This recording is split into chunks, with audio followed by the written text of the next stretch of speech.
Awesome card. Fair warning. This thing is one of the biggest video cards that I have ever seen, see attached picture. I am a 61 inches person and I do not have short arms. Please make sure that your case can handle a card of this size. Because of the size, and the 3 massive fans, it runs quietly and keeps the poo cooler than most any other card out there. Bought this GPU for my first gaming rig. After watching hours of YouTube videos, it seemed to me that this card was the best 5700 XT on the market. I think I was right.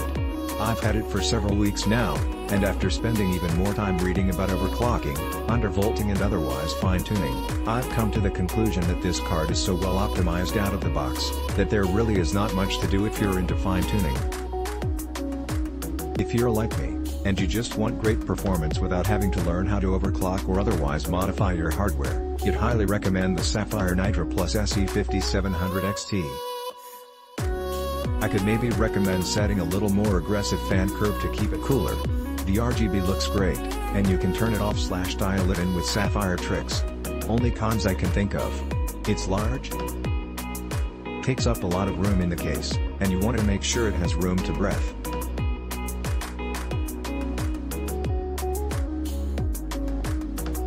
I had my AO water cooler right on top of it, caused it to run a little too warm for my liking, 8090C and Metro Exodus 1080p maxed out ultra settings, but after moving the radiator to the other side of the case, it runs about 70 to 75, after 1 hour plus game time also.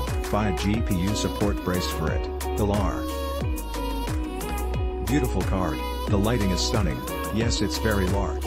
It runs very cool even overclocked big time and it's quiet. The RGB fans look great but the card looks best and cools best in horizontal position, so I went from vertical back to normal.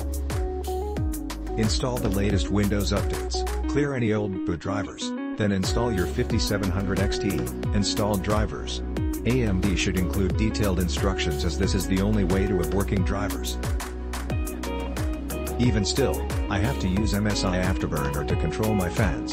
Oh well, I probably would have anyway. Make sure your fans run. It gets better FPS than my MC 1080 Dukosi and it's the best looking PU I've ever seen. Had no issues. Boost clock is perfect. This thing is almost or maybe as good as my RTX and my other PC. The card is a bit large but the lighting is as good as the MSI Trio RTX 2080. The RGB fans are very nice and also surrounding RGB lights around the card itself. The noise level is good and software tricks is easy to use.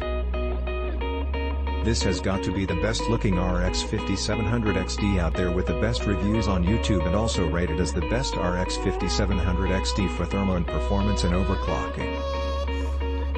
Click link in description for more reviews.